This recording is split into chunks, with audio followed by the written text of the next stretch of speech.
Oh, what's going on, everybody? Welcome to episode 421 of FloWrestling Radio Live. I'm your host, Christian Piles, joined as always in Easton, Pennsylvania by the technically efficient, able to troubleshoot Willie Saylor. Had some camera issues. He figured it all out this morning. That's why we're 6 minutes late, but nothing stops this train. To my left, he didn't even do... You want to know how angry the Wrestling Nomad is right now? He didn't even do the 4-2-1 for the show. He's done that the last, I don't know, maybe 100 shows. But he's just now remembering he forgot. No, I knew that I forgot. He pretended to forget. I was aware that I forgot and was just not going to do it, but then you brought it up, so now I was like, okay, well, now I have to do it. He's so mad about this NCAA stuff. He's reading things. He's shaking. He just puts his fists up here. I don't know what it means.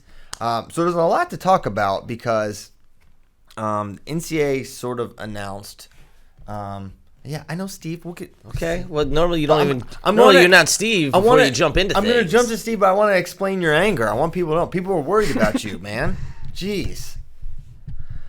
So NCAA says, hey, we're going to make it so you can make money off your likeness now. And I think it's great. I think Nomad thinks it's great, but I think there's things that the NCAA is saying that has Nomad really angry. Mm-hmm. Scale of 1 to 10, Steve and Kyle Brackey, how angry is Nomad right now? I think he's only like a 5. If he was really angry, he'd be shedding clothes at this point. That's right. He still has his shoes and socks on. That's a good point. He also, when he gets really angry, just strings together the most random cuss words, and no one knows what he's cussing about, so we'll just be sitting there working, and then you'll just hear obscenities fly left and right that don't go together. They don't go together. And but he's good. He doesn't do that on the air, so we appreciate that. So yeah, I kind of broadly explained the situation. It's something I think the biggest complaint you could levy against the NCAA regarding the amateurism thing was the fact that student athletes could not make money off their own likeness, that the university could sell a Johnny Manziel jersey, a number 2 jersey, and he gets none of that. That, to me, is ridiculous, that you can't do an ad for, Nike, car dealership, whoever, because what? Because of what? I don't know. You go to this school, you wrestle for this school, you play football for this school. It doesn't make any sense to me. So it appears the first big step in allowing student athletes to get compensated for their likenesses. Now, this does not mean that the university is going to get these guys and pay them money necessarily to be on their teams. It's just that outside endorsements are now possible. So let's actually, normally we would kick it to Willie first, but let's kick it to Yes Matt first and give it. I would like your thoughts. The NCAA is an old and arcane institution that has provided a lot of people a lot of opportunities, or theoretically has. People within the framework of it, at least, have done so. And it was really only a matter of time before they figured out that the free labor thing would not fly. Now, they're still kind of close to free labor, and everyone, including, I don't know, the Associated Press and NBC and other large media outlets, seem to overreact very quickly to what actually happened yesterday, which is just that the Board of Governors is considering allowing athletes to receive money for their name, image, and likeness. And we don't even know what the rules will look like. We don't know when these rules will be implemented and how they will be applied when you have individual states, i.e. California, passing state legislation that basically would allow the athletes to receive, in theory, greater compensation than what the NCAA is currently proposing. Willie keeps shaking his head no. And the NCAA, I don't know as a non-governmental organization, is going to have a very difficult time, in my opinion, fighting the laws of individual states. Willie, you shook your head for about a minute straight. Well, I don't. I wholly don't understand the free labor thing. That is so not accurate, and it's so millennial-like. We deserve this. We deserve that. That's entirely not true. That nobody's forced to participate in college athletics. Number one, and number two, they receive scholarships and they receive stuff for. Let's be honest. In most sports, in the revenue sports, these kids are going there for a free audition. We didn't come here to play school, right? Who said that? Some Ohio State player? Cardell Jones. So they didn't come here to play school. It's an audition it's the minor leagues for football. Let's be very clear about that. Except that in the actual minor leagues, the Major League Baseball minor leagues, they receive money. Now it's not a lot of money, but they receive money. There's no minor league for football, Willie. There's no actual minor league for football. That's not the NCAA's fault. There's one route to the NFL now. Anyway, they were talking about the sports that aren't wrestling, but there's one route to the NFL. And that is through college football. Who gives a crap? There's Probably one the route people that have to go through it. There's one route to becoming a certified public accountant, too.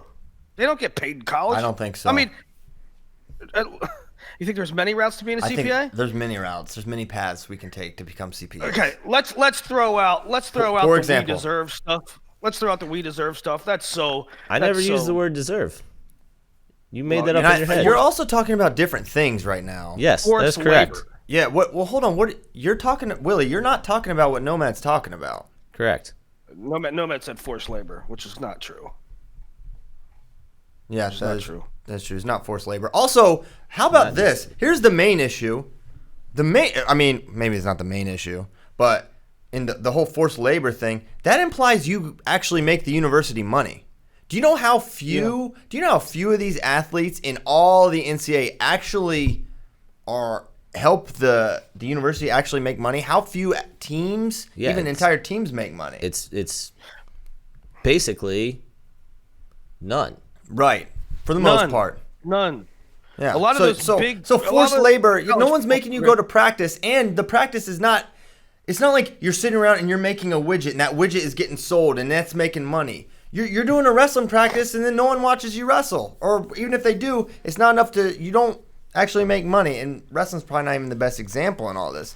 Even in the highest levels of college football, a lot of these programs don't actually make money. But again, that is like the separate thing. I think that's something completely different, right?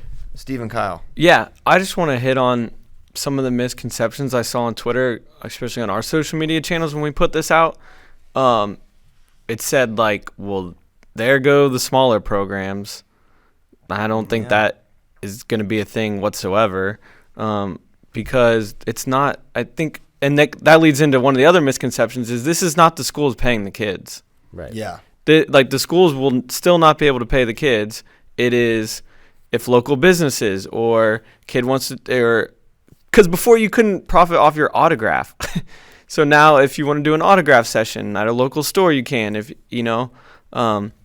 So the schools aren't paying the kids. A lot of them are going to realize their actual value is probably not what they thought it was.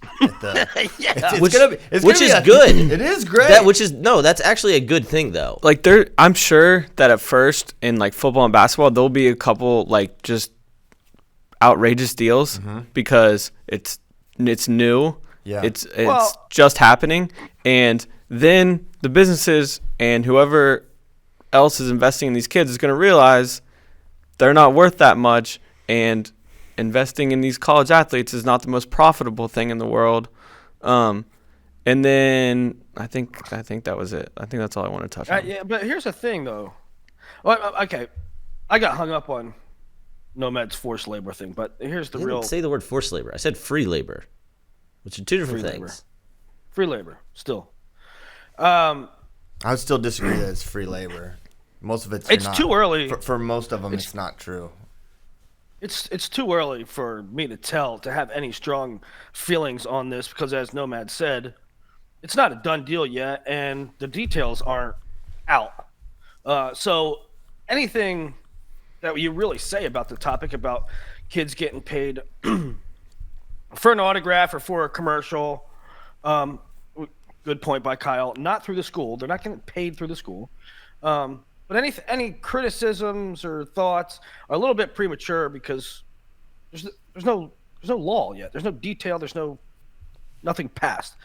Yeah. But I will say this: when you bring into autograph sessions, when you bring into, I'm doing an advertisement. I go to Texas A&M and I'm doing an advertisement for the car dealership in College Station, Texas. That's going to get abused 3 ways to Sunday. And me and Christian have long said, maybe for 4 years, we have said that kids should be able to profit on their success, right? I'm the star quarterback. I'm the star running back for Ohio State. I'm a defensive end for Alabama. Go out and make you some money, young man. But how does the NCAA legislate that and allow that without it being abused? And that's going to it's 100% going to happen. You talk about an autograph session, where there's going to be an autograph session and some guy's going to say, I'm willing to pay you $75,000, young man, for your autograph. And that's how boosters are going to support the program and encourage kids to come. Do you mean to tell me if there's a rich money guy in Baton Rouge, Louisiana that loves LSU football and he's going to pay hey, Ed Ogeron says, hey, here's a good way to support our programs. If players know that they come to LSU and they're guaranteed probably $10,000 per year for an autograph, kids are going to want to come to LSU. And so how do you stop that? It's legal. If they go this direction, how are you going to stop that? Do you think that, there are all sorts of allegations, some of which are founded, some of which are unfounded, about, in particular, football and basketball, right? About kids getting paid on the table, or like Reggie Bush, right? Think about all the stuff that he got in trouble for. That would, theoretically, a lot of this stuff would now become above board, and people would know about it, and everyone would become aware of it. That seems like a good thing, yes? Yeah. Above board, yes. In the sense of, I'm going to pay you to do this autograph session, but it's going to be under the table, and it's going to be against NCAA rules. And now it is, we all see the check, we all know how much the check is for, and it's legal. Yeah. I know a lot of people brought up the cheating thing and are right now on Facebook. Guys, it happens already. It might not happen in wrestling as much as in football and basketball, but there's a bag man already, and they're coming up with these such elaborate ways to get around it now too. I've listened to this college football podcast, and they were talking about how boosters, they heard about a kid who was thinking about coming to this school, and boosters literally helped his family get this business that they were trying to start off the ground, and like casino chips. That's what's up. To this family. So it's just like almost untraceable ways now. It happens already. This is not going to, I don't know, it's not going to be this great impact on college sports. The free market is undefeated. Don't think it will be. I don't see how you can stop it here in America, right? And if people have value, they're going to find ways to extract money for what they're good at, for being valuable. So I think we're just going to see. I don't understand how the greater impact of this, but I think more broadly, I think it's fine. I think it's going to be a good thing. There needs to be more details for sure, and I think they're going to be coming, and we'll know more. I think probably what fans are most interested in learning about is what is the impact on wrestling, right? We can talk about football forever, but no one cares about football right here. That's not why they're listening to this show, at least. What is the impact here on wrestling teams? Well, it's funny you guys brought up the two things that I think a lot of people go to, which are autograph signings and, in the case of football, jersey sales, which who knows, if wrestling changes, might be something. But if you look at the announcement on NCAA.org, right, and then there's a thing attached to it, questions and answers about name, image, and likeness. One of the questions specifically says, why doesn't the working group report mention specific name, image, and likeness elements such as autographs or jerseys? Which I think autographs is something that would apply to wrestling, potentially. Mm-hmm. That someone at any school, right, I am a big fan of this wrestler, this incoming wrestler. I would like to pay them $500 $1,000, whatever. And that's just it's also good because it potentially creates another way of drawing money into your program. Maybe not necessarily directly to the program itself, but you would like to support our program. Here you can directly support one of our guys. I don't think it's going to be autographs is how you see it reared in wrestling. I think it's going to be maybe you'll be able to pay more to bring guys out to clinics. You'll be able to Yes. I mean think about this. Penn State is Scrap Life and Ohio State's Rudis. You go to these schools, does that come with a hey, you know what? You get a Scrap Life line, you get a Rudis line, you get a Nike line While in college as opposed to after. Yeah, why Right. wouldn't that happen? You know? Yeah. Now here's where I think it gets tricky. It's like, okay, Penn State is a Nike school, right? And this is an Under Armour, and Rudis is and Ohio State's Nike. So how that there could be some stipulations involved with that, but I don't know what is necessarily stopping that from happening. I don't know.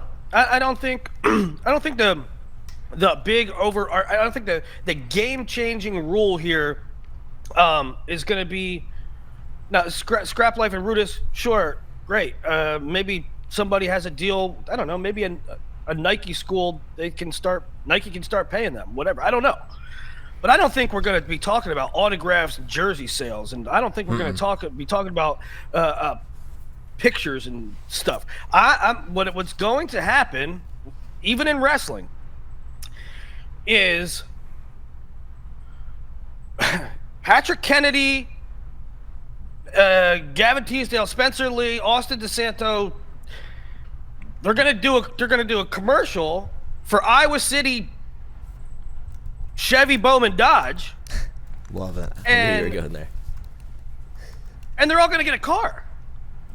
That's what's They're all up. gonna have Dodge Chargers. We're not talking about somebody's. We're not talking about Shakur Rashid making $5 on a Scrap Life T-shirt. We're talking about boosters getting around. Boosters just paying athletes large sums of money and cars and Rolexes and black I don't leather think gloves. that's gonna happen. Yeah, that's Well, they're not gonna everyone goes to that extreme. I also don't think that is going to happen, especially in wrestling. Do you think they're Okay. going to give the Iowa starters, the Penn State stars, any insert school star? You think a dealership is going to give them all cars? These people with money are pragmatic business people. They're not Exactly, it loses money.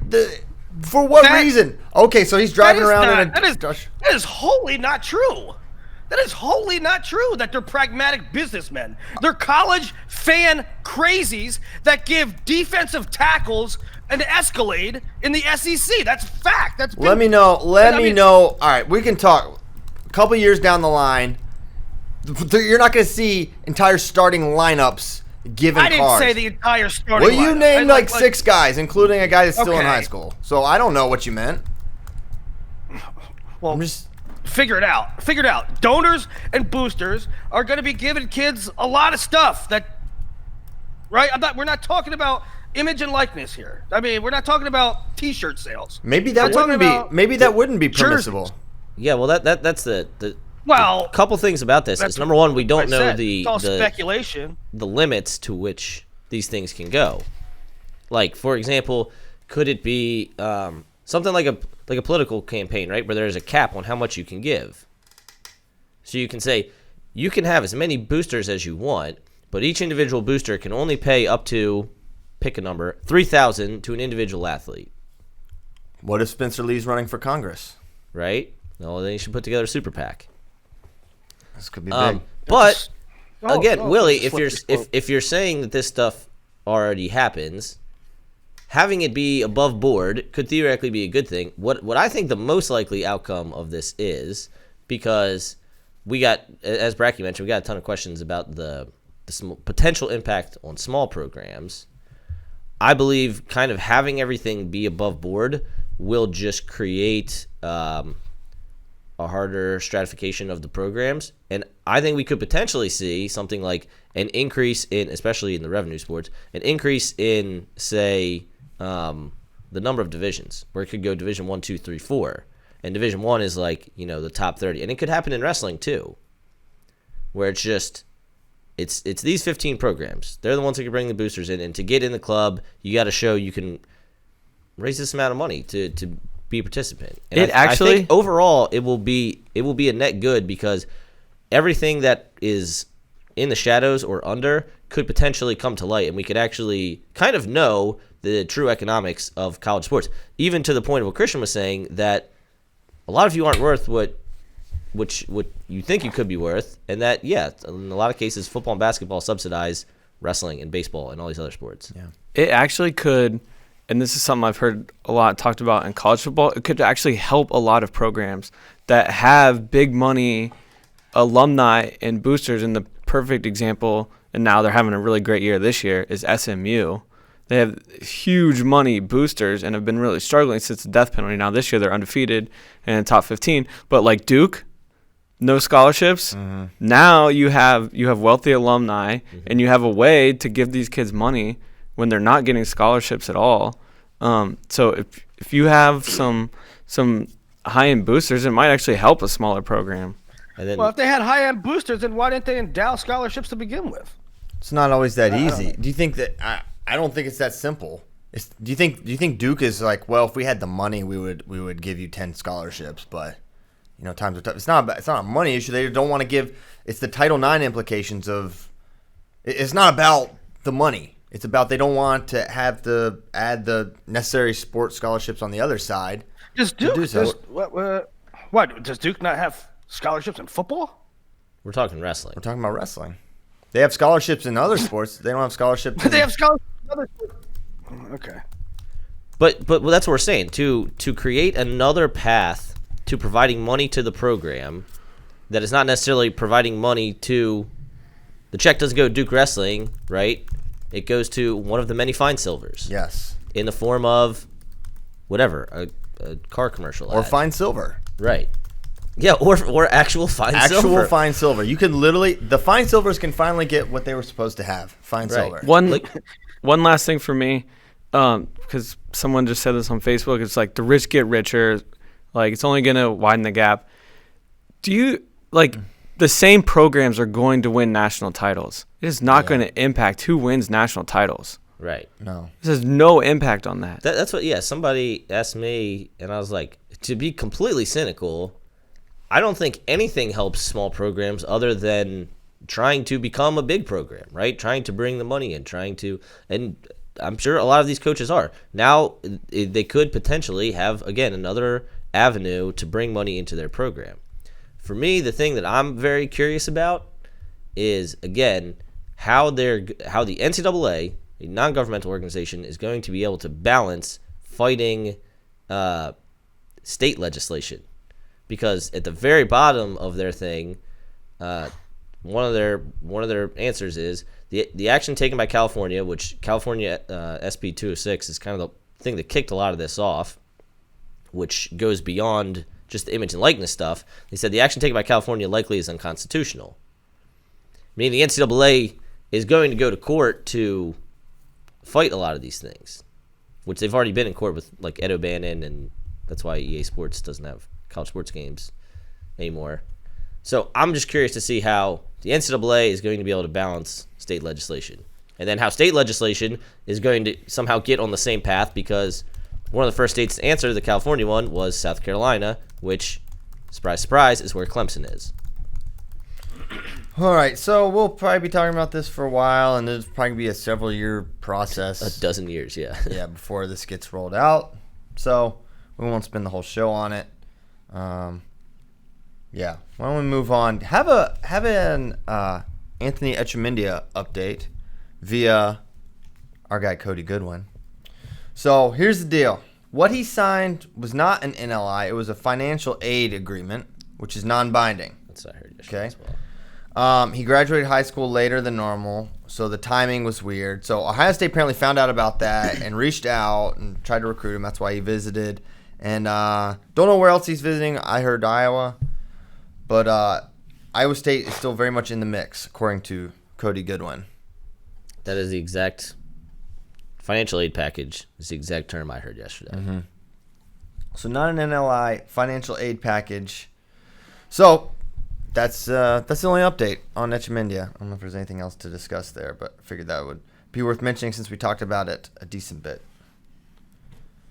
Okay. Signing day. Yeah, I never No, really heard I'm- of Financial aid it. package Again, signing day. I never really heard of. I'm gonna have a signing day, and I'm gonna sign a financial aid package, which is not binding. I think it's just something for him to sign. Yeah, that's exactly it.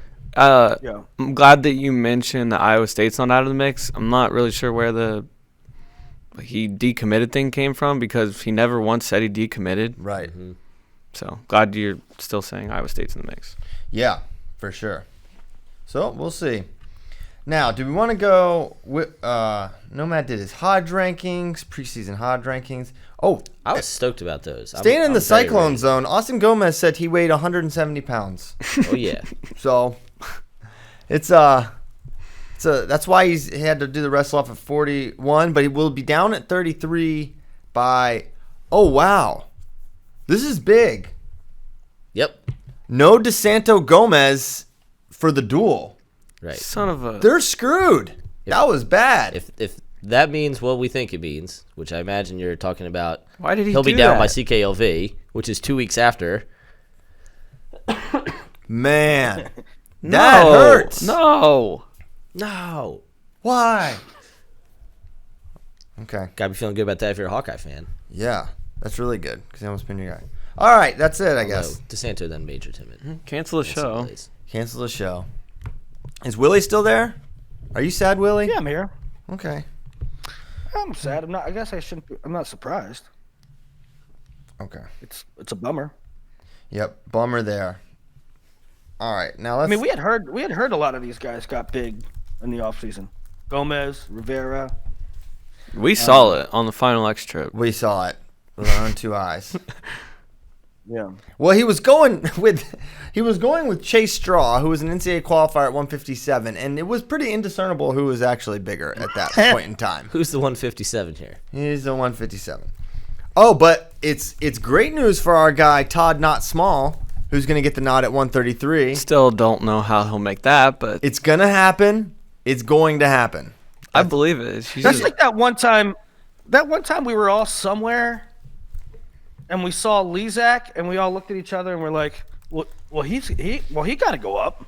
Well, he has to go up." he was We at just knew, right? So who's number one? Who's number one? Yeah. Yeah. That would be tremendously dangerous if he doesn't go up. Yeah. Literal health concern. Okay. Do you want to talk Hodge, or are we going straight to Penn State here? I want to talk to Hodge. Okay. Because I think, well, first of all, I like doing those Hodge rankings, and I want everyone's thoughts about them. I want everyone's thoughts about how many guys I chose to include, what the tiers of the Hodge rankings are, how I should have ordered the Penn State guys, which was maybe the hardest part of it, and then if Zahid or Seth Gross should be number one. I have a lot of I want a lot of input there. Well, I think Seth should be number one, but I could see a case for Zahid. So here's as I was doing it, I was like, So Zahid has better credentials, 311 as opposed to R1221, and he has more career pins, which I found completely shocking. Not really. Seth's a big tech guy. Still, Yeah, what? I'm surprised at that stat. Well, you gotta. Here's what you have to remember is Seth has had 2 seasons where he's elite. He was just a dude at 141. He was just beat some good guys, lost to some guys. He was not special relative to what he became. He was a really good wrestler, and then he jumped levels and became, one of the best in the country. So he really only has 2 years of that, and I'm sure he probably had decent dominant statistics at 41, but nothing compared to what he's been at 33. I mean, do you think at the end of the day it will come down to legacy? I mean, legacy comes into play, when there's not a great discernible difference. But I think the voters, including myself, have been more analytic with it and recently into brass tacks and numbers. What are the numbers, right? So I think if there is 1 degree or 2 degrees of separation at the end of the year, they won't have to come down to legacy.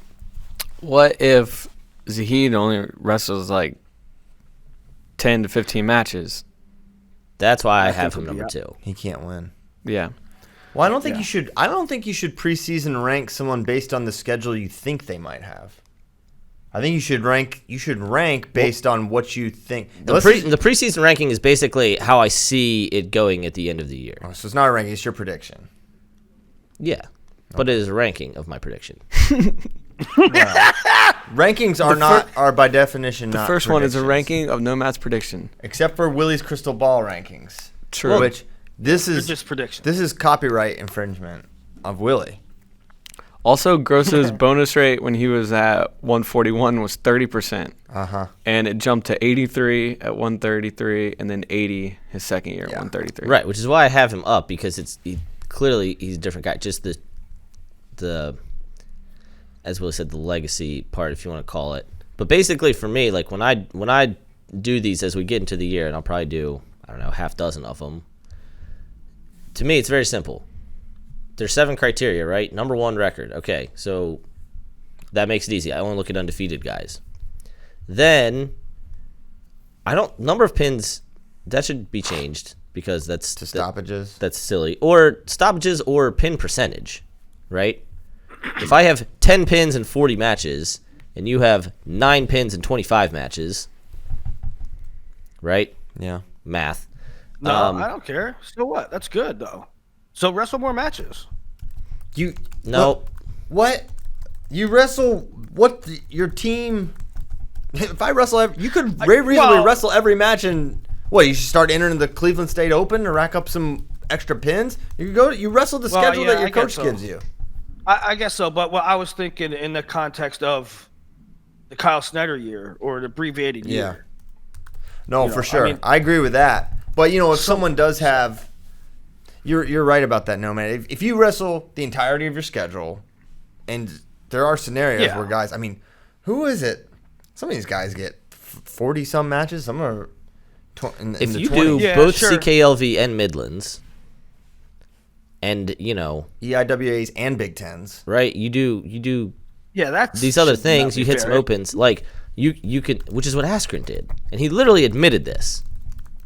What? Ben Askren said, I convinced Brian Smith to send me to the Loris Open so that I could rack up pins and increase my Hodge candidacy, which is why Ben is brilliant. But anyway, so number of pins, you should look at it by pin percentage, and if you don't, I don't respect your vote. Dominance is several things. So let me you guys are right about pin percentage. However, let me just say, I think there should be some sort of like if you wrestle 12 matches, let's say somebody's hypothetically, right? Let's say Nick Suriano came back his first match was at Big Tens, and he pinned all the way through, and he's 10-0 with 10 pins. I don't think he should get the Hodge. I don't care. Yeah, he didn't wrestle a match. I don't think they consider someone. If Nick Suriano, I completely disagree. If Nick Suriano only wrestled at Big Tens, goes 10-0, and pins the way through Big Tens and NCAAs, I will absolutely give him the Hodge. Dang, no. If he pins his way through 25 or 33. No, man, you have been the king of I hate everybody that says the only thing that matters is March. And now you're going to say that a young man could not wrestle in one regular season match, and you give him the most prestigious award in the sport? Correct, because no one has pinned their way through NCAA since 1980. And I don't know how many few people have pinned their way through Big Tens, and I sure as heck know that no one has pinned their way through both in even longer than 1980. So yeah, if that was the only thing they do, it's a completely absurd scenario. But yes, if that's the only thing they do, absolutely. Yeah, it's such an absurd scenario. It shouldn't require much argument. There should be some kind of language. It's not going to happen. There should be some kind of language to protect against guys that wrestle an abbreviated schedule, abbreviated regular season. Well, that's what I think is going to hurt. That's Saheed. why Snyder never won. Yeah. Everyone knew Snyder was at the level of. Yeah. But anyway, they don't win the vote because of for that reason. I don't think that's true. I don't think that Snyder didn't win because of the number of matches. I mean, I could be wrong, but I think he didn't win. He didn't pin as much. He didn't win because he wasn't as dominant. It wasn't because of his matches. Let's keep it moving. all right. So for me, dominance, I look at a couple different things because I think to look at all three of these things gives you a better picture than just looking at any individual one of them. But bonus percentage, right? I wrestle 5 matches. I have 4 bonus wins, 80% bonus rate. Dominance score, which is the thing the NCAA does where it treats every match like a dual meet. So I get a pin and a tech. My dominance score is 5.5. And then one that I really like that I have spent a lot of time on the last couple years is average time spent on the mat, which the one year that Zane won, and Zane should have won it, but Bo Nichols spent less time on the mat than him, which that to me implies a high level of dominance that you are getting guys off. You're finishing the match in 3.5 minutes. Your average match time is half a match. Okay, that's what I was going to say. The average match time, right? Right. So okay. So I think when you put all three of those things together, it really gives you a good look at their true dominance. And then I kind of work my way down, and I would flip quality of competition and past credentials. I think past credentials is like the final tiebreaker. Like if everything is just about even, but one guy's got 2 titles and is a 4-time All-American, and one guy has 1 title and is a 3-time All-American, goes to that guy. But quality of competition plays into big because if you have a 75% bonus rate and a 72% bonus rate, but you wrestled better guys, 6 All-Americans, and this guy wrestled 1, right? Then there's negligible differences there. But so that's kind of how I work my way down. And that's why I have Chenzo high, because Chenzo's going to get to wrestle preseason 2, 3, 5, and 6 this year. Yeah. So he has a lot of opportunities to face high-level guys and guys who are like I think most people consider 165 to be tougher than 174, right? So even if Chenzo and Mark Hall wrestle the same like rank number guys, Chenzo will wrestle the perceived tougher guys. Got it. Okay. So that was Hodge. And that's the news. All right. Should we? What? Are we going Penn State? Do we have a hard stop today? At 10? Well, I hope we will be done. We're not gonna go till 10. I mean, we haven't been going till 10. Anyways. 10 Is Willie talking 10 Eastern or 10 Central? Yeah. Willie forgets time zones sometimes. Yeah. Sometimes. Any line talk? We'll send him a map. Yep, we're going to Penn State, State College, Pennsylvania. Give a quick rundown of the lineup that we think it will be, but who knows? Did Brady Berge get hurt at Worlds or something? Someone very recently asked me a question. What do they do if he's hurt or something? Someone maybe investigate that as I go through their lineup. 25, we think Brody Teske. 33, Roman Bravo Young. 41, Nick Lee. 49, Jared Verclaren. 57, Brady Berge. 65, Chenzo. 74, Mark Hall. 84, Shakur Rashid. 97, Kyle Cannell. 285, Anthony Cassar. Tournament schedule. Just the one Black Knight Invitational in November. So no scuffle this year because we're predicting they're going to send a big team to the U.S. Open or the U.S. Olympic Trials qualifier in Fort Worth, Texas. Duels. They will go to Arizona State, Lehigh, Penn, Nebraska, Iowa, Wisconsin, Ohio State. So somewhat tame for a Big Ten schedule. Not the most rigorous. Not that it matters. But they'll certainly be tested, but maybe not in the way that every single team will be. But they'll hit the best team. They will wrestle Iowa, right? The other best team. So that will be the big one, January 31st. We can't wait for that bad boy to happen. But what do we see much room for adjustment or changes in this lineup? Because, in years past, it's been, we had the Shakur Kassar back and forth thing for a while a couple of years ago, and there was a year with Morelli and I think Shakur again and maybe one other guy. So, do we see any other, spots here where we could see some movement? I don't know. All right. Well, the one I don't think so. 197, could we see Michael Beard? Right? That's I would say the main potential one. I just don't understand. I mean, I think they'll wrestle their best team, but why bring Cannell in if... No, I agree. I'm just saying that's the only one I see. Yeah. Good point. Brooks will or will not be... Is he enrolling this year or no? No, he's enrolled. He's okay. there. So he's there. So maybe he could be... Something happens with Shakur, who's sort of he's had injury stuff, right? Maybe he would get thrust out there. 57, they've got Jolie. Did Jolie redshirt last year? Gray shirted. I can't keep track of these things. They graduate high school, and then I don't know if they redshirt, ray shirt, whatever. I can't even say those words right. I'm getting those mixed up. He gray shirted. He gray shirted. Okay. So he's good, but potentially, if something happened with Berge, maybe he would go right away, like his brother Nick did. So update on that. Berge he was receiving medical attention this morning during his repechage match, according to USA Wrestling. I did not get a chance to see the match. I got a text that he got like knocked out. Oh, something, which might be a better thing than tearing his ACL or something. You know what I mean? Yeah, it's like it's kind of worse, but in terms of like being able to return and wrestle, it's much better.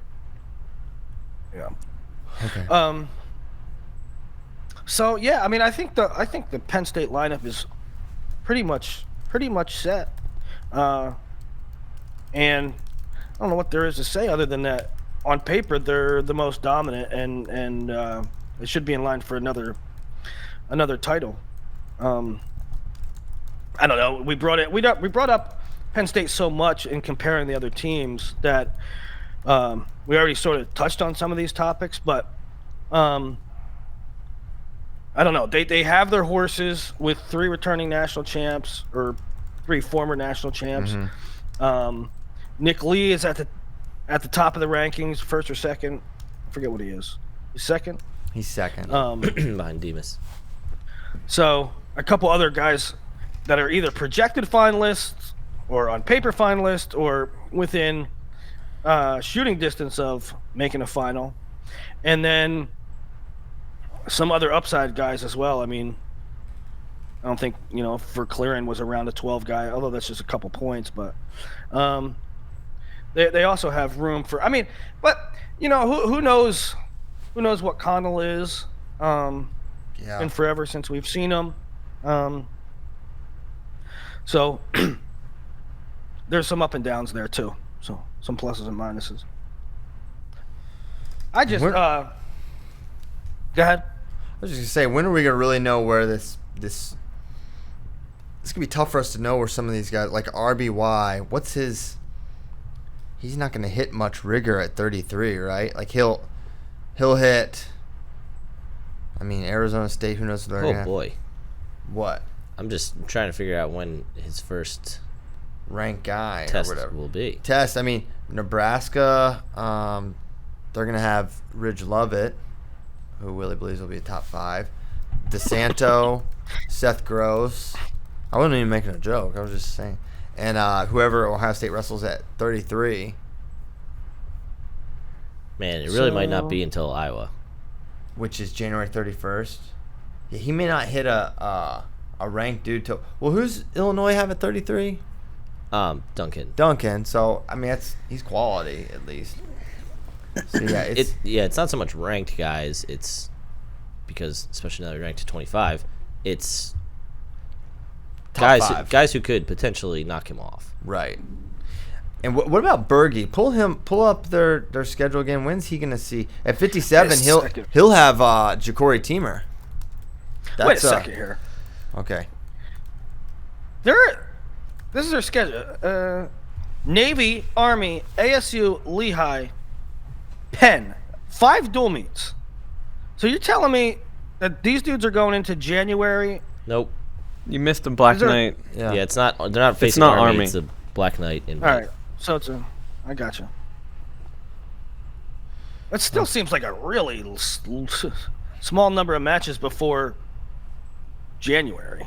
Yeah, they're gonna be like. You're gonna be like 9-0 or 7-2. Their match total is probably lower than usual, and I feel like they're one of the teams that normally does have on the fewer side of total matches wrestled. So this will just keep it even.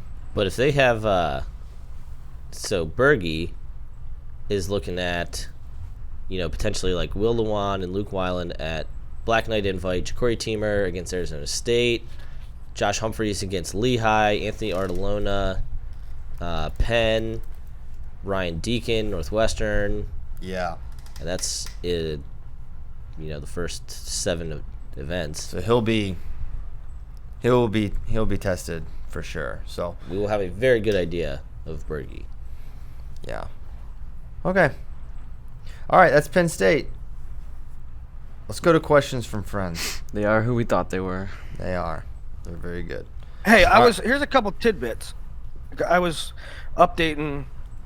I intended to do a Penn State decade by the numbers kind of article, and I don't know why.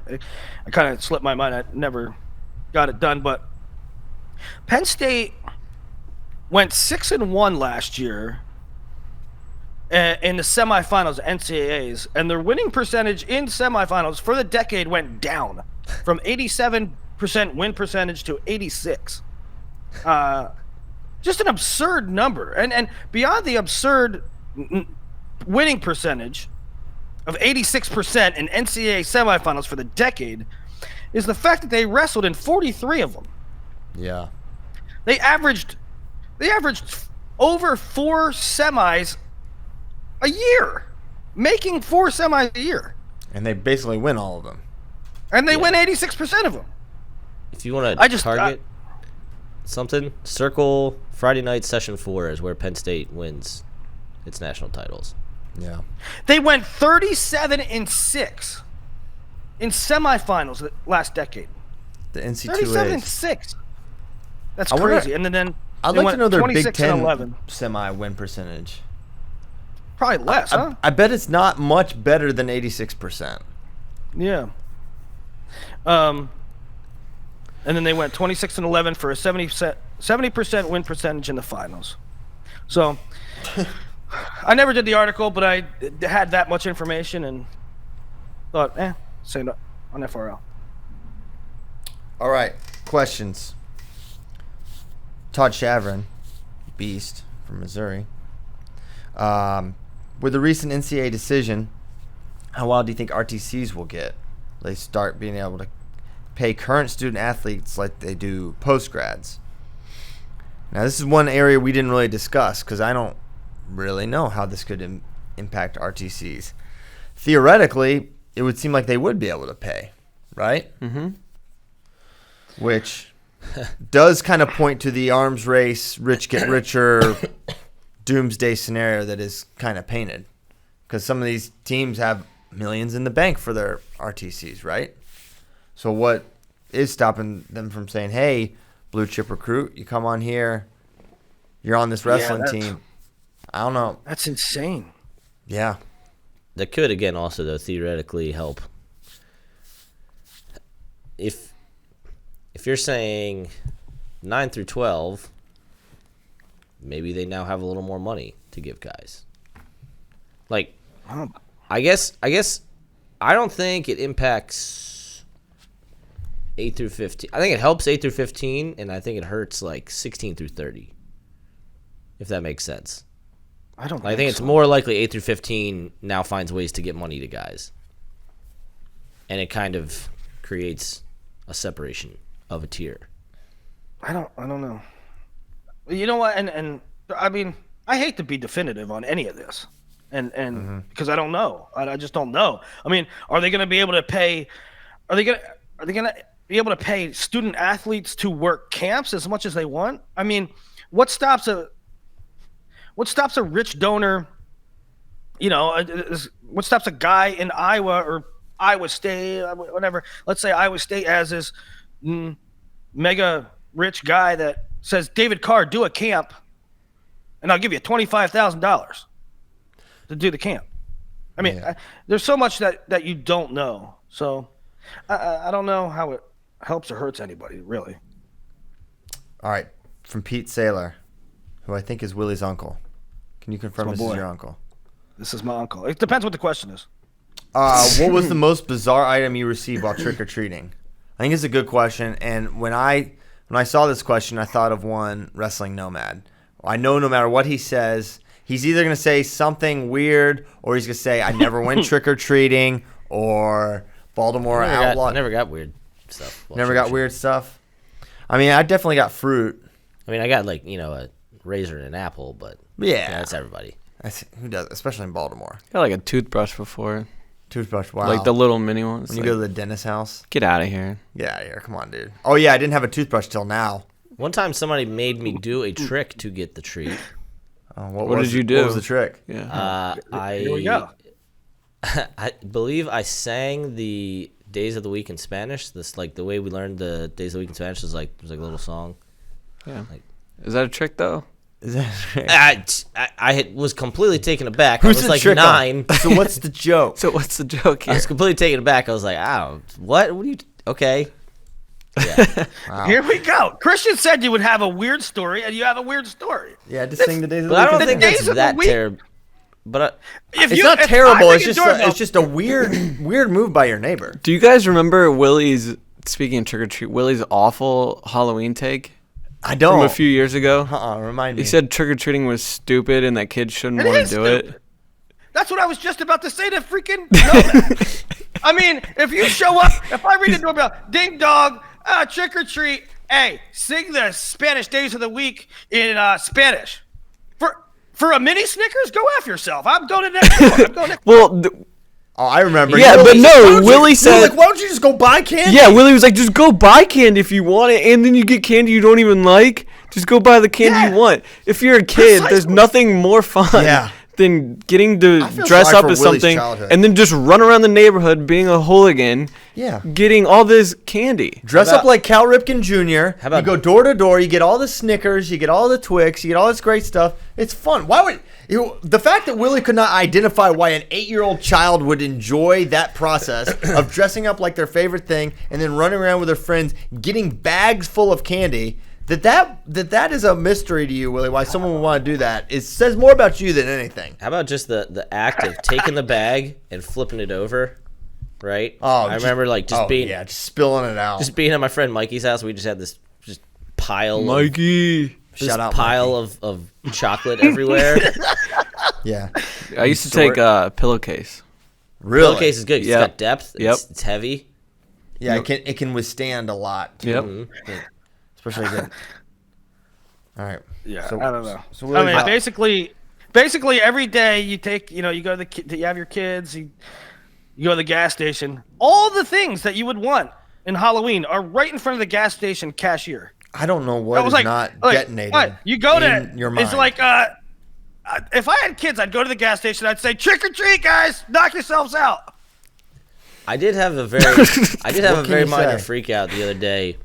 I saw outside my window, I saw a little kid, I don't know, dressed up as Frankenstein's monster or something. And then what I assumed to be his mom also dressed up as like a witch or something. And I was like, of course you were Frankenstein's monster. Oh no. My doorbell is now about to start ringing incessantly. And kids are gonna. It didn't happen, but I had a minor freak out because I was like, I can't. I don't want this right now. I did not want no matter this. what's gonna start handing out snuff films. Oh, okay. Come on. Just stop it with that. Hey, but you know what? By Willie's logic, okay, you go to a gas station, you see all the candy. Okay, you take your kids to the toy store, there's Christmas. Just have anything you want. It's the same thing. Yes, there are places you can get the things that you are getting for free for walking around. Yes, and you can buy them. No one's on is like, wow, there's only one chance for me to get candy. It's like, this is the funnest way you could possibly get candy. Yeah, we live in a society where, Material world. yeah, most things that we want are available to us readily. It's Yes. like the specialness It's of not the a individual. scarcity issue. Yeah. No one is like, where could I get a I don't know. I just have to wait till October 31st. Well, candy corn is all, that's what the kids want. what? They're only if it's only available once a year. A lot of people hate candy corn. I've seen a lot of memes, okay? 'Cause I'm Yeah, on social sure. media. A lot of people hate it. Now, I'll say this. One, I don't eat it anymore, but I loved it for so long, and then I got sick because I ate so much of it one time. Now I don't anymore, but I loved it. But does everyone else think it's like literally the worst candy you can get? No, it's not the worst. No, it's it's fine. not the best, but it's fine. Yeah. Yeah. No, I thought it was funny because I heard I was listening to the podcast. I forget what it was, but they were like, okay, if candy corn was good, like universally liked by everyone else, in this country in which we live, in which we will monetize everything, and we will try, they will make pumpkin spice lattes 4 months a year if like they could, right? Why would candy corn just not be available for more than 30 days at a time? Yeah, that's the true scarcity. That's when you can't go in the gas station and look That's for. Can somebody explain to me the scarcity of like the McRib? If it was good, why is it only available certain times a year? I don't know. So I mean, there is like some economic thought to like scarcity of things, where like if there's 100 of something and there's a billion of something, Yeah. and you create that like desire for just one of the 100 things. But I don't know, the McRib doesn't fall under like Jordan sneakers. kinda Where like there's only 1,000 released. You don't know what you and got I don't till think it's candy gone. corn does either. Yeah, candy corn, Jordan's, McRib. Very similar. Shamrock shit. Shamrock shakes. Is there any chance Kassar would stay for second injury red shirt? Sounds crazy if he would. Good question. It sounded like it took some coercion to get him to do it this year, or some talking and convincing. But I don't know. It wouldn't surprise me if he did come back. I know probably most people think he won't, but I am not ruling that out. No idea, but I don't know. For some reason, I'd be surprised because I don't like you said. It sounded like they had to convince him to come back, and he's older and probably done with school, right? Unless he's probably just taking grad classes, or he will be at next year. But Where this will maybe come into play?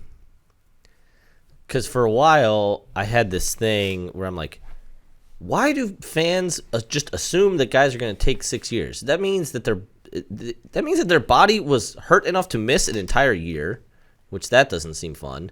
And then you have to take classes, and you potentially put off your ability to make money as either a senior level athlete or an insurance salesman. If the implementation of this name, image, and likeness stuff comes in, he could make an economic decision and go, well, I could actually make more money as a Penn State wrestler than I could potentially as a senior level athlete. Very possible. By being attached to that brand. That is one thing that we didn't mention, or I didn't mention in the whole making money off your name, image, and likeness, is for wrestling especially, your best window to monetize your name, image, and likeness is when you're an NCAA athlete. Yes. That's when you compete the most. These guys, they enter the senior level, and they act like competing more than once a month is like some crazy periodization challenge that they can't be figured out. You just don't see them. It's like you watch Jordan Burroughs, he wrestles a pretty active international schedule. And even someone like that, you don't see them very much. And you don't, it's not with the regularity of an NCAA schedule. So I think that is one of the coolest parts about this. When it does happen, it's like the time for them to actually capitalize is during their NCAA window. Well, and part of that is, and this just kind of bothers me about Americans' consumption of senior level wrestling, but guys get out of school and then they become number 4 or 5 in the ladder, and people stop caring about them. Whereas when they're number 4 or 5 in the country, a lot of people care about them. And the one that I always go to is when Imar wrestled Alex Dieringer in front of a completely empty gym in a third place match of World Team Trials, and I was like, if that was that NCAA match, people would care a lot more about it. But to that point, it's insane. A guy who has very little senior level prospects in terms of making teams and things, all of a sudden his ability to make money is now exponentially greater. At least, depending on what the caps are on things. But yeah, they can make a whole bunch more money now, which that is a very good thing. Yeah. Patrick Finch, now that we've finished the top 20 teams, can we get a high-level review of 21 through 25? Which teams on the outside could move up? Which individual wrestlers did you miss because they aren't on a top 20 team? Yeah, I think we could do that. We got to get Michigan involved somehow, some way. It's our show. We can do as we please. So yeah, maybe tomorrow we'll touch on those. I think another thing I'd like to maybe do next year, especially because summer's going to be long with the Olympics. We have a lot more time. Sure. But anyway, is doing conference previews. Because I think that will give us a chance to touch on more athletes and coaches and programs. Yep. Okay. So what's the update on the bathroom food derelict? Okay, well, there's a couple things we got to get to. We knew we were vulnerable yesterday. Brackey and Sears predicted it because McConaughey was in the office. Willie, you should have been here. Diversion tactic. You should have been here. The place was electric. It was, first of all, and no, it wasn't really announced. Like, Ray mentioned it in like our content manager meeting or whatever. Like, oh yeah, McConaughey's coming. Didn't make a big thing. It was not announced. There was no like company email, but it was a free lunch Tuesday, so more people show up to work. So it was slammed in here. And then so we knew he was coming around 11. So the word gets around, and then everyone is just all a Twitter. Everyone's just freaking out because it is kind of. I'm not a big like star guy. I think I've said there's like maybe one person in the world I like.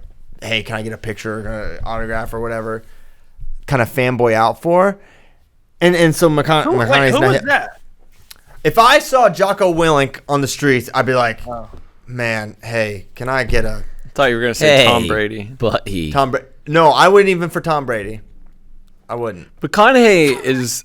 I mean, the dude's iconic. He is so famous. He's so iconic. He is a legit talent. I mean, I've watched the season 1 of True Detective a lot of times. I think he's just amazing, right? And I'm like, it's just the idea of being in the same room of someone of that magnitude. I know that he's just he's a regular person or whatever, but like it's just weird.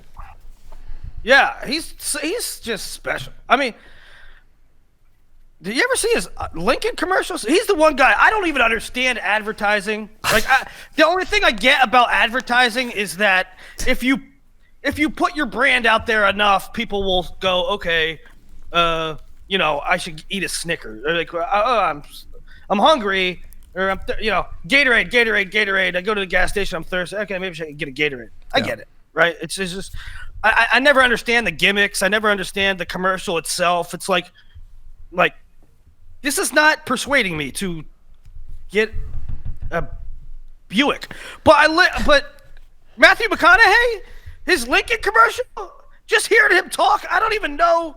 It's the cadence of his voice. It's like, I want a freaking Lincoln now. I'm going to go buy a Lincoln. All because right. Matthew McConaughey. There was one we watched yesterday before he came in. He's just sitting in the Lincoln, and there's this big bull and standing in front of the Lincoln, and he just talks to himself about the bull for like 30 seconds, and that's the commercial. Yeah. It's a commercial. And it's amazing. And then you buy a Lincoln. It's amazing. So here's what happened. Basically, it was really funny.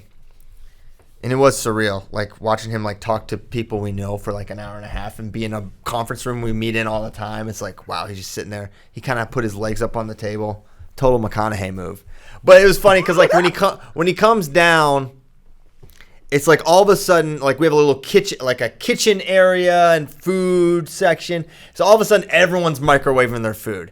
Everyone's going to the water cooler because they just want to be close to him, but they're not like. Only a few brazen, if you want to call them brazen, fanboyed, and it was all men, grabbed selfies with him. So of the 250 people in the office yesterday, only 4. I guess that's a pretty good ratio. We didn't embarrass ourselves too badly. But it was just funny watching the hordes just kind of like get near him, but not like also approach him. Just like you just want to be closer. Power move from McConaughey was yes. So on Tuesdays we get lunch, right? We have a variety of things. Yesterday was Poke Free lunch Bowls. Tuesday. And he just grabbed one. He just said, "All right, I'm taking this Pokeball home." He took with a me." road Pokeball. a to go Pokeball. Ball to go. Which hey, you know what? I was honored. He doesn't work. I was really hoping somebody would just smack it out of his hand and go, "No, We had plenty. that is for Flow Sports employees only." You have not gone through any sort of orientation. You do not go here. You're not even an independent contractor for us. Yeah. Get out of here, McConaughey. If you're interested, we can maybe set something up. But as of right now, no, Matt. Or like if he had, so on on the fridge, like it says, beverages are for Flow Sports employees only. Like if he had grabbed a Coke or something. So, anyways, I bring this whole story up to say McConaughey was a great, and believe me, we are open to the fact that McConaughey may have created this diversion tactic intentionally. Everyone's a suspect at this point. But what happens in all of the mayhem, sometime during the afternoon, someone put an entire, so they're getting smarter. And it's funny, a lady comes up to me, she's like, "Hey, is there any developments on the toilet bandit?" I was like, "No." I was like, "You know what's happening right now? They're evolving. They're thinking they're going to raise the level. They're going to do something different, okay? There's a change going on." And literally that day, a freaking an entire roll of toilet paper just got dunked in there. So while they were going in there with beer cans or a Core Power bottle, this time they use the resources that are already in the restroom. They take the roll of toilet paper and put it. So now guess what? No bonus rolls in there. It's a solo roll at a time, which that can get dicey. We all know the ramifications there.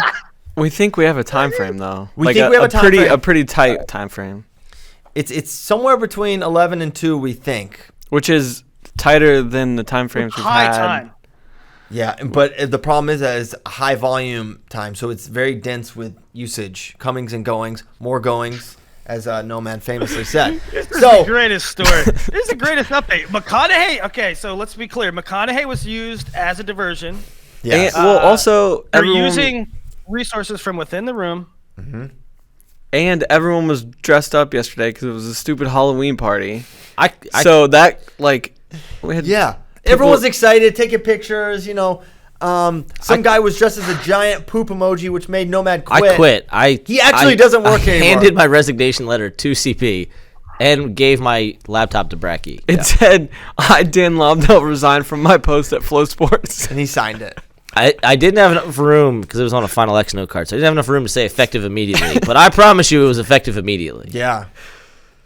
So now he's literally just working for free, which I think is he's a company man all the way. I'm an NCAA athlete. That's a callback. That was a callback to a previous. Good callback. So the update is this monster is still among us. We thought maybe he quit or was gone, no longer with the company or something happened. That is clearly not the case. And they're getting better. They're getting better is the worst part of all. And what are we doing about it? Not enough.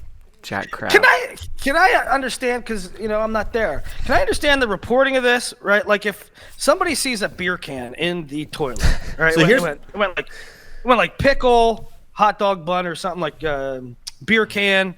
Now a toilet roll. Now, how does this information trickle down? So does it go? Here's what happened this time. This time, Hal of Flow Grappling was like, "Hey, I don't know if you know, but there was a thing in this toilet and blah, blah, blah." I'm like, "What?" I'm like, "Why didn't you tell me?" So immediately he said the big stall. He said the big stall. There is a little confusion over which stall it happened in. The big stall would be the handicap stall, a little more roomy. But apparently the incident happened in the first stall. So CP came to me and goes, "Hey, House says there's something in the handicap stall right now." What do? I grab Nomad so we can run a sweep. Team sweep. So we go in the bathroom. Someone's using the handicap stall. So I'm like, how doesn't know what he's talking about unless this person is just going to the bathroom on top of said item? And then I find out today that apparently it was found in the first stall, which would have been really nice to know at that time. And it's also not the big stall. No. It's not big. It's regular size. So here's what I did. I alert Kyle Bracky. Bracky assembles his task force. I tell Melissa, who is the head administrative assistant, I'm not sure her title. She alerts Jerry, our custodial wizard, and they're on the scene. They're on it. She starts pulling footage. Jerry's neutralizing the threat. and these guys are conducting sweeps, and that's basically how it works. That's how it worked yesterday. So we have a good process post. We know how to do. I don't think it's We're I good don't think at. it's a good. We put out the fires. The problem is things keep catching on fire. So Right. we're like firefighters, but we're just leaving the oven on. We're just doing all these problematic things. Yeah, I don't think there's a good process going on. There's not a good pre-process. Good post. I think we there know what needs to do. be like a.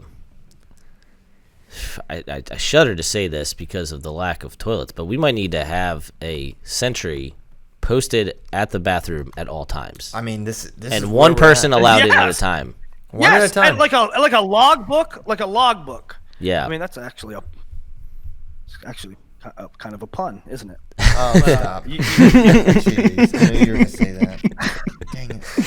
keep them coming, Will. That was good. Either that, I say this: you have a guy posted outside, and if you want to go to the bathroom, you have to say Christian Piles 1132, right? And everybody that comes and goes like that. Either that or company wide threaten to shut down the male restroom and go to porta potties.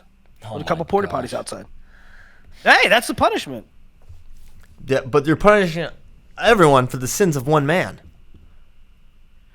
Sometimes tough measures has to be taken. Yeah, we might need to burn the forest down. All right. Well, drastic discussion. But yeah, that's the update. We'll keep you posted. If he strikes again today, so If help we me. find the person, If we find him, there's What are the odds that this guy's in cahoots with McConaughey? And McConaughey, purposely came for as. to serve Are as- we shooting True Detective season 4 right now? Is this True Detective season 4, It Matt? feels more like a season of American Vandal. Yes. Yeah, yeah. But we knew that yesterday could have been a possible day for him to attack it, and we let it slip through our fingers, and this is solely on my shoulders. That's the ownership we need in this company. That attitude is what's going to bring this guy to justice. That and nothing else. nothing No excuses from Kyle Brackey. else. He knows what it's going to take, and we're going to... Should I? You know what? Now, a lot of people have been saying when this guy gets caught, immediate termination. I'm going to say if he can go for another 6 months without getting caught, he should get some kind of raise or bonus structure. I mean, this is impressive. We should At some point, convince Flo the Sport higher ups. Has to say, you got us. You got us.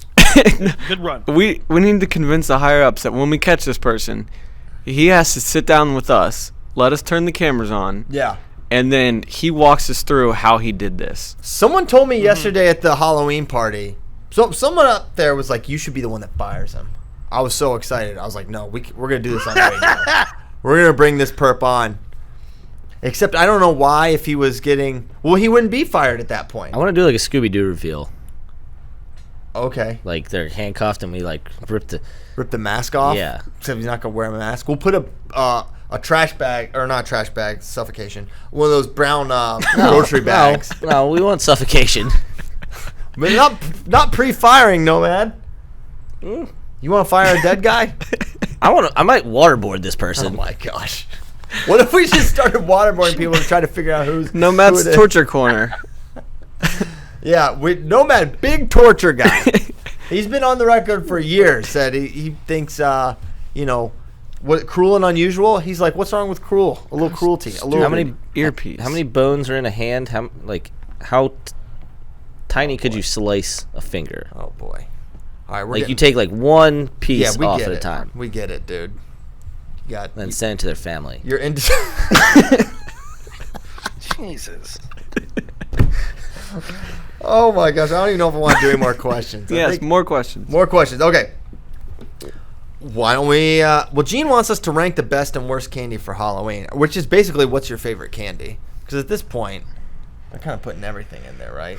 I mean, I love Twix. Yep, I like Twix. I love Payday. Reese Cups. Ooh. Reese's Cups are good. Kit Kats. Kit Kat's great. Don't like Kit Kats. I think they are so bad. I just I don't don't know like how them. you can think I they're love bad. Take Fives. Not a big fan of Twix or Kit Kats are okay. I mean, I'm going with Reese's. I don't like the mini cups. There's too many mini cups. So what if you got a big cup? Big Cup's fine, or I like the pumpkin-shaped ones. They're best of all.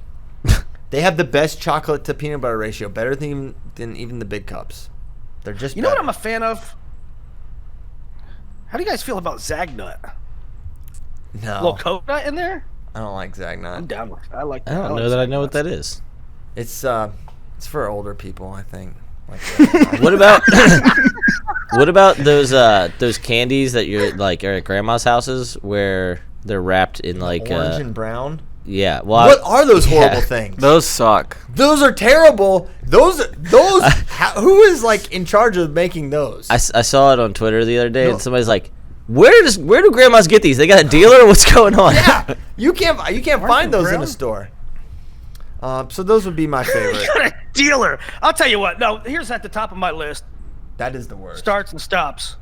Starts and stops with ring pops. You give me a ring pop, I'm set. Ring pops. What? You don't like You ring like pops? ring pops? That's Love them. that's I mean, ring The pops. producers in my ear just cracking up. Is that out of bounds? it's What's not wrong out with of ring bounds. It pops? is just a It's- total. So you're just sitting there while you're working away with a ring pop on your finger, You're a grown and man. then you just you're a man. You're 40. I love ring pops. I love ring pops. you and I am Natalie. distraught. I just didn't Why? expect it. I mean, you know what? It's not much different than a Jolly Rancher. It's You're a just- grown ass man. Yeah. It's like a Jolly Rancher. Jolly Ranchers are terrific. they are terrific, but you don't suck on them like a ring. There is a You don't put it there's on a your vast finger and difference- act like yes. it's a ring and then suck on it. Yes, there's a vast difference between a Jolly Rancher and a ring pop. It is so. It is. But love The aesthetics of it. in terms of size, it is It actually makes the most sense in terms of how you're going. Don't to justify this for him. Eat. I'm not just. Well, Don't. okay. I'm not. They're I'm not. delicious. Yeah. Okay. Well, the rainbow, because there's like chocolate and then there's Skittles and Starburst and things like that. Some of the rainbow stuff is good. I'm not a big Skittles guy. Smarties are great. No, get them out. I don't want a Smartie. You have the worst Yes. candy food takes I don't of like all Smarties time. Smarties are dude. just—it's like flavored chalk. They're not good. I like Trash sweet tarts. person. I like sweet tarts. Wow, I'm a trash person because I don't like Smarties. I like This is a long line. It's a long line of terrible food Listen, takes. you're never. If you have a selection between a good candy bar or Smarties, you are not. Don't even pretend you're gonna pick the Smarties. I didn't say that. No Okay. man was mentioning things of that nature, and I said Smarties are good too. It seems like Depression era candy or something. It's just the cheapest thing they could Jeez. make and pass it off as a sweet treat. I like milkshakes. It's true. Me too. know if Milkshakes. I don't know if that's candy or Halloween based, but A nice porterhouse. like With I a got red. I got a Reese's milkshake from Pete Terry's the other day. Ah, it was phenomenal. I need to go there today, I think. I haven't been to Pete Terry's in over a week. It's All right. bad. It's right down the street from me. Golly. They're building one in Pflugerville. It's all over. It's all over. Yeah. Once that thing's erected. Gene Parmesan. Why are tournament entries not disclosed to the public prior to bracket release? Flo's been burned several times in the past. Write-ups, participants, etc. That they don't partake. What is gained by not being transparent? Great question. I don't know. I don't know why these entries are often. Going through it right now. It's our hardest. It's I can never figure it out. I mean, I asked for entries the other day for Journeyman, and they're still figuring stuff out because, some wrestle-off stuff. But that actually is the one case that kind of makes sense. All the Yeah. other cases is I just don't get it.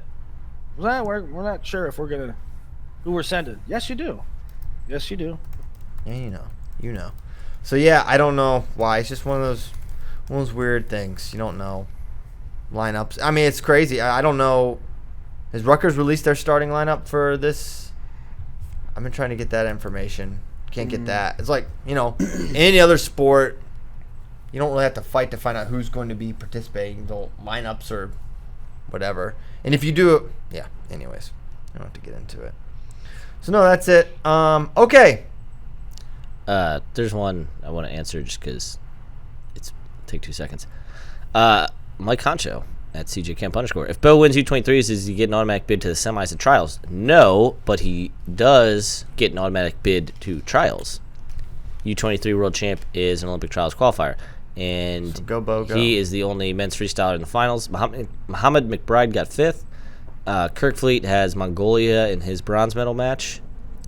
Nickel has Russia's 2018 Senior Worlds rep, who was U23 Euro champ this year. Sounds like he'll be Berkey- pretty good. Berge frontside. His first match was the same guy he lost to at Junior Worlds when he came back and got bronze. So not a bad loss in any way, shape, or form. But no, Matt. Back to that question. U23 World Champ. Like, let's say a guy takes silver or bronze, they don't get into the trials. Correct. It is just junior and U23 World Champs. So like Mason Parris and David Carr qualified for Olympic trials. They can go if they would like. Gotcha. Sweet. And then the next qualifier will be Bill Farrell, which I will be at. Nice. So that's Okay. that one. Anything else before we go? We got breakfast tacos to eat. Oh, yeah. Sears got them for us again. Great. Yeah, they normally come at 9, so we miss them when they're super hot, but it's okay. It's worth it. These are the things we sacrifice for you. Extra FR. We don't get anything extra. All we do is get the satisfaction of bringing you All we do is win. no matter what. So feel free, play us out. We are ready to go. We got what do we got? Nebraska, Iowa State doing wrestle-offs tonight. Oh, yeah? Yeah, baby, that's right. Can we watch them anywhere? I No, don't you know. can't. Utah Valley's tonight. So basically the whole Big 12, Oregon State, all doing theirs. Oh, man. Spicy Bracky, the best Bracky of all. We thank you guys for listening to 421 entire episodes. We know none of you 422 have tomorrow. ever missed one. We'll have 422 tomorrow. We got through 420. Minimum marijuana jokes. I thought you guys were especially well behaved. You're the one that kept saying it was marijuana's birthday. was. Especially with McConaughey hair, we could have done. Is he a Would have big- been a whole lot cooler if he did. Is he a big weed? Oh, yeah. that joke. all right. I live 1 mile from where that movie was filmed. The high school stuff, Yep. anyway. Whoa. I didn't even realize that. I didn't know it was filmed in Austin. I should probably know that. Okay. So we'll see you tomorrow, Thursday. Who knows what we're going to talk about? Probably we'll finally get to just some Joey Silva, 133-pounder. I imagine we're going to discuss the loaded slate of duels and tournaments Yeah. coming this weekend live on FloWrestling. Holy smokes, it's really happening. Holy cow. How about us perfectly timing these team countdowns? Number 1 today, tomorrow, action previews. Wow. Wow. We really did it, guys. Thanks a lot. See you job. tomorrow. Goodbye. Point us out. Pointer Brothers.